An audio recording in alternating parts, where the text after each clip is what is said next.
Visakha steel plant ఉన్నతాధికారి రాసలీలలు వెలుగులోకి వచ్చాయి. ప్రస్తుతం ఆ వీడియోలు సోషల్ మీడియాలో వైరల్ గా మారాయి. స్టీల్ ప్లాంట్ ఉన్నతాధికారి స్వయంగా వీడియో రికార్డ్ చేసినట్లు కూడా తెలుస్తుంది. స్టీల్ ప్లాంట్లోని ఆయన కంప్యూటర్ నుంచే వీడియో బయటకు వచ్చినట్లు సమాచారం. మరికొద్ది రోజుల్లో పదవి విరమణ చేయబోతుండగా రాసలీలకు సంబంధించిన వీడియోలు బయటకు వచ్చాయి.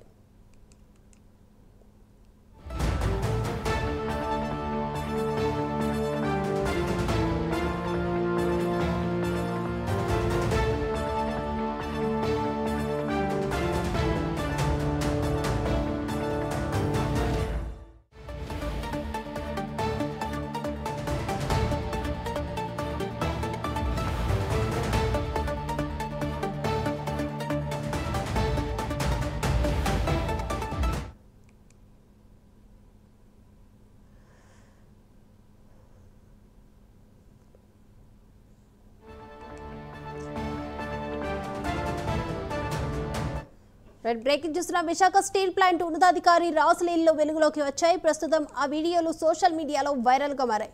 స్టీల్ ప్లాంట్ ఉన్నతాధికారి స్వయంగా వీడియో రికార్డ్ చేసినట్లు తెలుస్తుంది. స్టీల్ ప్లాంట్లోని ఆయన కంప్యూటర్ నుంచే వీడియో బయటకు వచ్చినట్లు సమాచారం. మరికొద్ది రోజుల్లో పదవి విరమణ చేయబోతుండగా రాసలీలకు సంబంధించిన వీడియోలు బయటకు వచ్చాయి. ఈ అంశానికి సంబంధించి ఓవరాల్ అప్డేట్స్ అందించడానికి మా ప్రతినిధి చంద్రశేఖర్ సిద్ధంగా ఉన్నారు. చంద్రశేఖర్,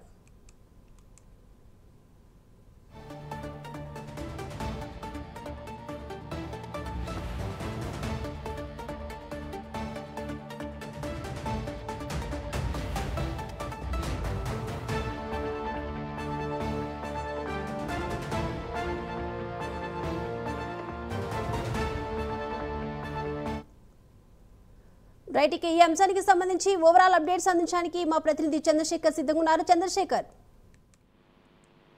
రైట్ దీపిక, చూసుకుంటే విశాఖ ఉక్కు ఖ్యాతి దశ దిశలా వ్యాప్తి చెందుతుంది. ప్రపంచ వ్యాప్తంగా కూడా విశాఖ ఉక్కుకైతే చాలా కీలకమైనటువంటి ప్రాధాన్యత లభించిందని చెప్పుకోవచ్చు. అయితే కొంతమంది ఉక్కు పనిచేస్తున్నటువంటి కొంతమంది ఉద్యోగులు అయితే విశాఖ ఉక్కు ఖ్యాతిని బజారు చీడిస్తున్నటువంటి పరిస్థితి కూడా వెలుగులోకి వచ్చినట్లుగా తెలుస్తుంది. ముఖ్యంగా చూసుకుంటే నిన్న ఏదైతే ఎంఈపీ ఇక్కడ మన పిఎంపాలెం పోలీస్ స్టేషన్ పరిధిలో ఉన్నటువంటి ఒక ఇంట్లో పెద్ద ఎత్తున కూడా విశాఖ ఉక్కు అధికారి రవికుమార్ కు సంబంధించినటువంటి ఆ పెద్ద ఎత్తున కూడా అక్కడైతే లిక్కర్ ని విదేశీ మద్యాన్ని అయితే పోలీసులు స్వాధీనం చేసుకున్న పరిస్థితి ఉంది.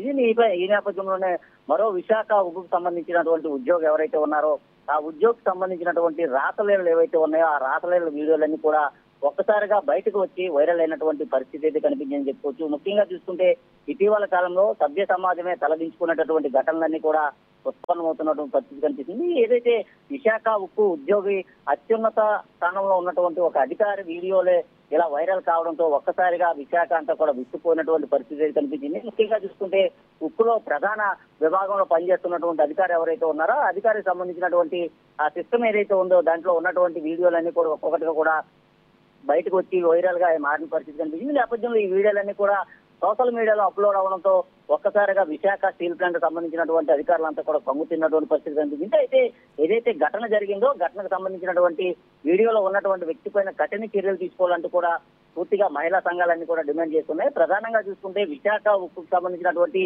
ఉద్యమాలు ఏవైతే ఉన్నాయో ఉద్యమాలు కూడా దాదాపు 6-7 సంవత్సరాలుగా జరుగుతున్నాయి. ఉద్యోగాలు లేక చాలా మంది కూడా రోడ్డున పడి ఉన్నటువంటి పరిస్థితి కనిపిస్తుంది.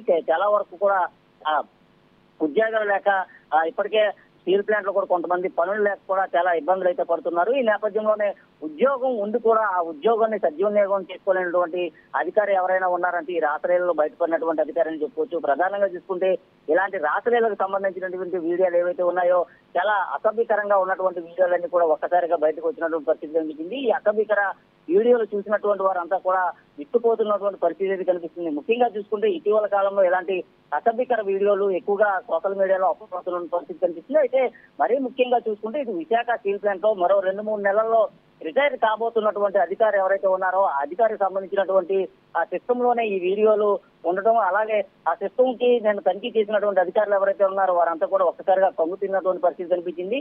ఆ సిస్టమ్ లో ఉన్నటువంటి వీడియోలన్నీ కూడా ఒక్కసారిగా వైరల్ గా మారిన పరిస్థితి కనిపించింది. ఎప్పటికైనా సరే ఈ అధికారి పైన చర్యలు తీసుకోవాలంటూ కూడా ప్రజా సంఘాలు మహిళా సంఘాలు అయితే డిమాండ్ చేసిన పరిస్థితి కనిపిస్తుంది. Right, thank you Chandrasekhar.